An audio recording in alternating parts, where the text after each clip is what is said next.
और अब आपको बताते हैं कि कहां-कहां से रूसी सेना लौट चुकी है। रूस की सेना कीव और उसके आसपास से वापस लौट चुकी है और मैप के जरिए आपको समझाने की कोशिश करते हैं और तमाम वो क्षेत्र दिखाते हैं जहां से रूसी सेना की वापसी हो चुकी है। कहां-कहां से रूसी सेना लौटी है। कीव, चर्नीव, बुचा, इरपिन, ये तमाम ऐसे शहर हैं जहां से वापसी हो चुकी है रूसी सेना की। होस्टोमेल का ये शहर, ये 4 अहम शहर है क्योंकि कीव के आसपास ही घेरेबंदी करने की कोशिश की गई थी, लेकिन धीरे धीरे आपको याद होगा 64 किलोमीटर लंबा काफिला सीधे रूस से चलता हुआ अंदर कीव पर आकर यहां पर पहुंचा जरूर था, लेकिन कहीं ना कहीं रूसी सेना धीरे धीरे कमजोर पड़ती गई और अब ये तमाम ऐसे क्षेत्र हैं जिनको घेरा हुआ था इससे पहले रूसी सेना ने, लेकिन फिलहाल यहां से रूसी सेना जा चुकी है और इसका ऐलान खुद यूक्रेन के जो उपगृह मंत्री हैं उनकी ओर से किया गया था। और ऐसा पहली बार नहीं है कि बाइडेन और पुतिन के बीच जुबानी जंग हुई है। इससे पहले पुतिन के परमाणु हमला करने की धमकी के बाद बाइडेन ने रूस के करीब अपना न्यूक्लियर बॉम्बसेट भेज दिया है, जिसके बाद इन दोनों देशों में टेंशन बेहद हाई हो चुकी है।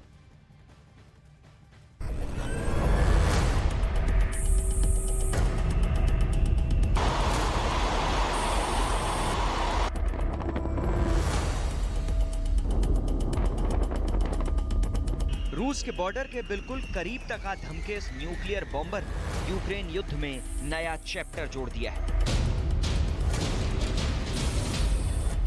यह अमेरिका का परमाणु बम बरसाने वाला सबसे बड़ा बॉम्बर B-52 है। रूस की सीमा के पास से इसका उड़ान भरना यूक्रेन युद्ध को बहुत ही खतरनाक मोड़ पर पहुंचा चुका है, क्योंकि अमेरिका के इस महाबली की गर्जना दुश्मन सेना में खौफ भर देती है। परमाणु बम बरसाने में माहिर अमेरिका का ये महायोद्धा जिस युद्ध में भी शामिल होता है दुश्मन सेना पर कहर बनकर टूटता है। ये बम वर्षक विमान जहां भी उड़ान भरता है 14,000 किलोमीटर से भी अधिक दूरी तक आसमान में कर्फ्यू लगा देता है। इसका एक बटन दबा और 20 मिसाइलें एक के बाद एक दुश्मन के इलाके में बारूद की आग लगा देती हैं। अमेरिका के B-52 बॉम्बर का पुतिन के देश की सीमा के करीब से उड़ना दुनिया भर में हेडलाइन बना हुआ है।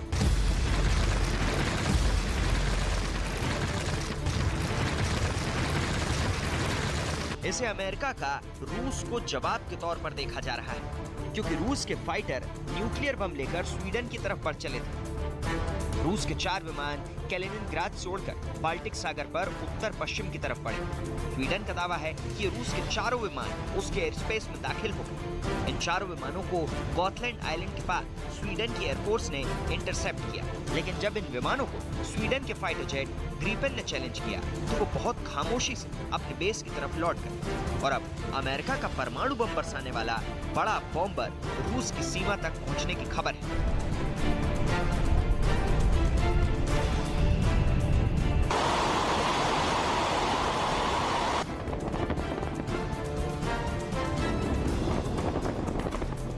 फ्लाइट राइडर के आंकड़ों के मुताबिक B-52H स्ट्रेटोफोर्टिस ने इंग्लैंड के कॉट्सवोल्ड एयरपोर्ट अड्डे से उड़ान भरी। बाल्टिक सागर को पार करते हुए रूस के कैलिनिनग्राद के काफी करीब से गुजरते हुए पोलैंड पहुंचा और फिर पोलैंड में रूस के बॉर्डर के काफी करीब कई बार चक्कर लगाए।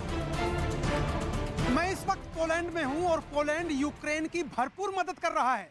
इसी पोलैंड के आसमान से अमेरिका के न्यूक्लियर बम वर्षक विमान B-52 ने उड़ान भरी थी और रूस की सीमा के पास तक गया था, वहां तक जहां से रूस के Su-24 और Su-27 विमानों ने जो न्यूक्लियर बॉम्ब ले जा सकते हैं स्वीडन के हवाई क्षेत्र का अतिक्रमण किया था। यानी अमेरिका ने रूस तक अपने न्यूक्लियर बम वर्षक विमान भेजकर रूस को सीधी चुनौती दे दी है और चेतावनी भी। अमेरिका का B-52 बॉम्बर एक बार में 32,000 किलोग्राम वजन तक हथियार ले जा सकता है। इसकी मारक क्षमता करीब 14,080 किलोमीटर, यानी इसके जरिए रूस के किसी भी हिस्से पर बम बरसाया जा सकता है। इसमें 8 इंजन लगे होते हैं। B-52 एक साथ 20 क्रूज मिसाइल ले जा सकता है। जंग छिड़ने पर ये 10 घंटे तक उड़ान भर सकता है, जो किसी भी लड़ाकू विमान की क्षमता से कहीं ज्यादा है। आवाज की गति से भी तेज चलने वाला अमेरिका का ये बाहुबली उसका सबसे भरोसेमंद लड़ाकू विमान है, जिसे अमेरिका अपनी हर जंग में इस्तेमाल करता आया है। अब आपके जहन में यह सवाल आ रहा होगा कि अमेरिका का B-52 बम वर्षक विमान पोलैंड कैसे पहुंचा? इस विमान ने इंग्लैंड से उड़ान क्यों भरी?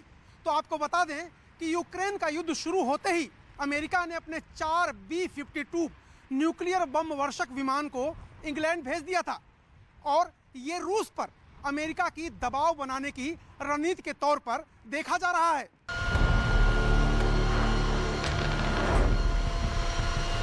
अमेरिका के B-52 बम वर्षक विमानों को ब्रिटेन के फेयरपोर्ट वायुसैनिक अड्डे पर तैनात किया है। अमेरिकी बॉम्बर अपने होम बेस नॉर्थ डकोटा से ब्रिटेन पहुंचे और अब उड़ान भरकर रूस को डरा रहे हैं। अमेरिका के B-52 बॉम्बर उस भूमध्य सागर के ऊपर भी गश्त लगाते रहे, जहां समंदर के नीले पानी में रूस ने अपने तमाम युद्धपोत और पनडुब्बियों को उतार रखा है।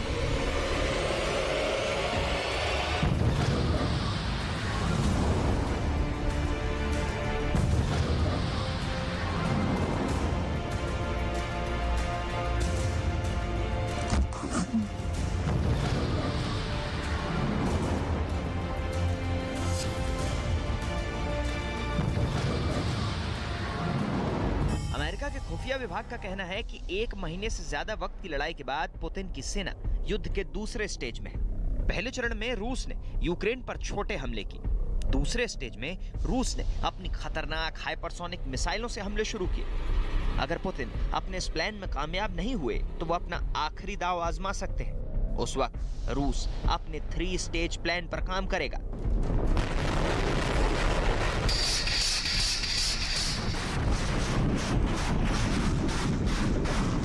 इस प्लान के तहत रूस अपने उन हथियारों को मैदान में उतारेगा जिसके सामने आने पर महाविनाश तय है, क्योंकि युद्ध की कमान पुतिन के महातबाही के हथियार संभाल लेंगे और ऐसे ऐसे महाविनाशक हथियार चलेंगे जिनसे जल, थल और नभ कांप उठेगा।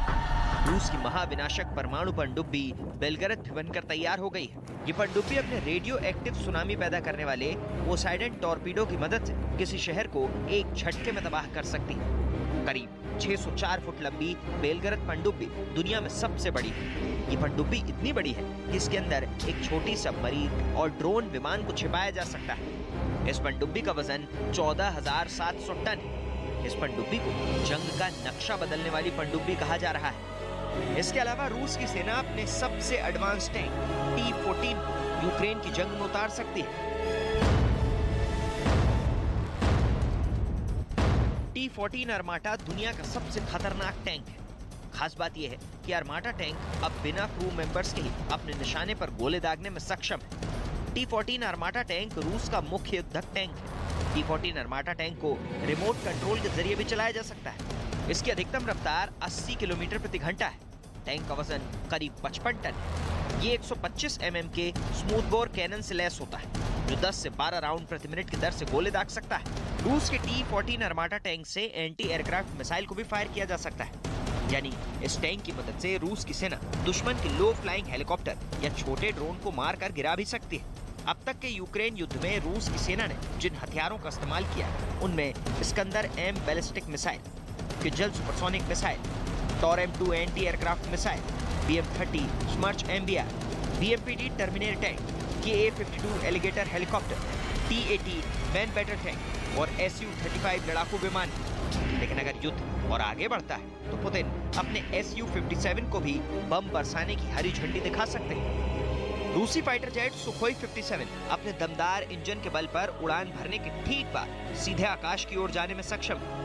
रूसी रक्षा मंत्रालय के मुताबिक Su-57 फाइटर जेट निचली उड़ान भरना हो या डॉग फाइट, सभी युद्ध कौशल में माहिर है। 5वीं पीढ़ी का ये स्टील्थ विमान दुश्मन के एयर डिफेंस सिस्टम को ध्वस्त कर सकता है। अमेरिकी मीडिया ने रूस के सुखोई Su-57 विमान को अपने क्लास में सर्वश्रेष्ठ एयर सुपीरियरिटी वाला लड़ाकू विमान करार दिया है।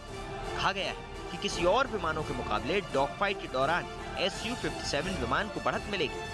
इतना ही नहीं, जंग के दौरान रूस के महाबली अमेरिका के लड़ाकू विमान F-35 पर भी भारी पड़ सकता है।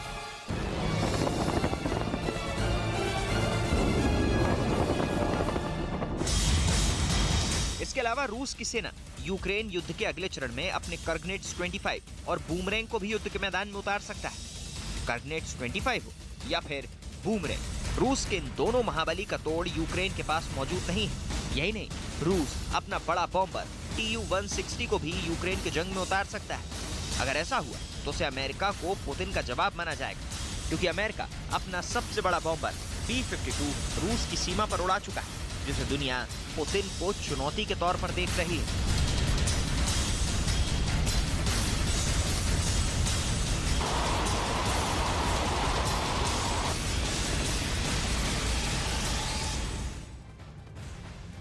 और अब आपको यूक्रेन के वो इलाके दिखा रहे हैं जहां पर जोरदार युद्ध इस वक्त चल रहा है। आमने सामने की लड़ाई है, दोनों ही जोर से हमले लगातार किए जा रहे हैं। मैं आपके जरिए आपको समझाने की कोशिश